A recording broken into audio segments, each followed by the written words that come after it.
Hey, this is Idea Coach. He's a coach. He's thrown. We're on the weight classes for UFC 162, where I'm just going to talk about the main event. That is the middleweight championship bout with Chris Weidman going against Anderson Silva for the title.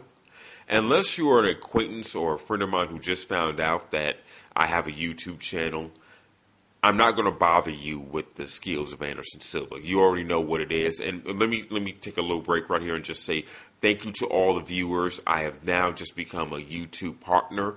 Thanks for all of your likes. Thanks for the subscriptions. Thanks for the views. Can't be happier right now. But let me get into this event right now. This is going to be more about a diagnostic of the middleweight division and how the UFC markets fights. There's been a lot of fighters coming out. George St. Pierre, Uriah Faber, W.I.O.T.W.C, talking about the dark horse element that Chris Weidman opposes to Anderson Silva with his wrestling and submission offense. I'm going to say this. I'm not particularly impressed with Chris Weidman. He is a fighter who's undefeated. But his wins in the UFC, I've seen about 5 of his fights at this point, have not propelled him into a point where he should be the number one contender. If you don't believe me, then believe the UFC, because he was supposed to fight Tim Bosch in December 2012 before he got injured. Now, due to Vitor suffering such that highlight reel knockout, he hasn't been able to become the number one contender just yet. I think at the end of this fight, he will ultimately get that shot once again. Probably market it down in Brazil, not being a Las Vegas fight. But Weidman's fights that he's had, the Lisa Sakara fight, sloppy. Damon Maia, sloppy. Even though he did knock out Mark Munoz has some of the worst hands in the middleweight division, period. I mean, he's a great wrestler. He's a good fighter. I do like Mark Munoz, but his hands have always been sloppy, and it's about time someone actually exposed him.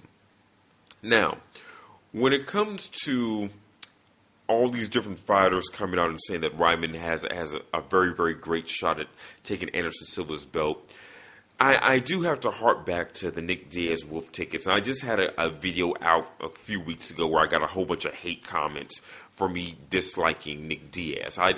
There's certain elements of Nick Diaz I like and certain parts I don't. Check out War MMA, that video on my YouTube channel, Idea Coaches, for more on that. When it comes to the Wolf tickets, I think the UFC has had a big problem trying to promote 185 fights now because they're promoting invincibility versus a very good fighter.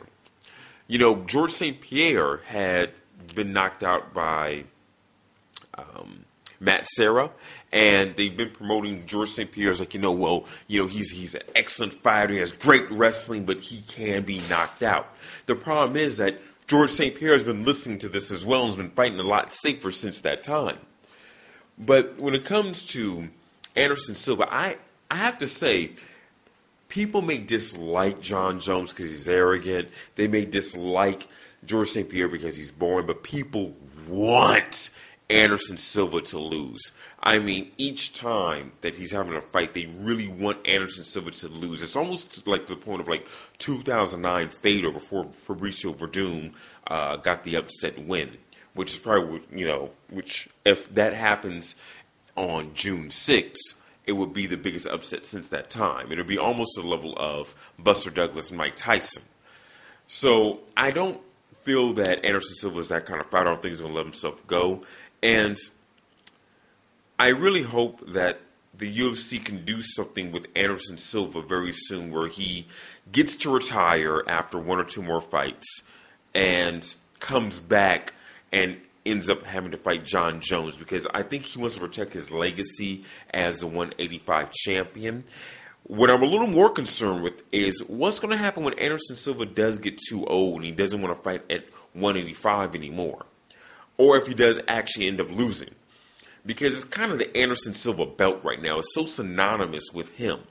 How would you promote another champion? And I think that's why the UFC may want Anderson Silva to lose not saying they're going to fix the fight, but from a business standpoint, it actually makes a lot better sense for Anderson Silva to vacate the belt at least for a brief period of time, so they can make him more human because he's had this belt for, I mean, we're getting on to 7 years now.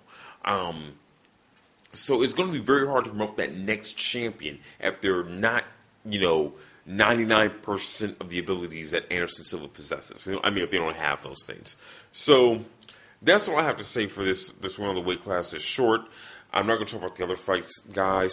Let me know what you think, and let me know if you think that the UFC Sunday Wolf tickets are having all these fighters talk about Chris Weidman as the dark horse of the middleweight division, even though they didn't do so for Vitor Belfort, Yushin Okami, or Nate Marquardt, Dan Henderson during those times when they were up in the top, 1, 2, and 3 of the division. All right, guys, comment, share, subscribe. Take care.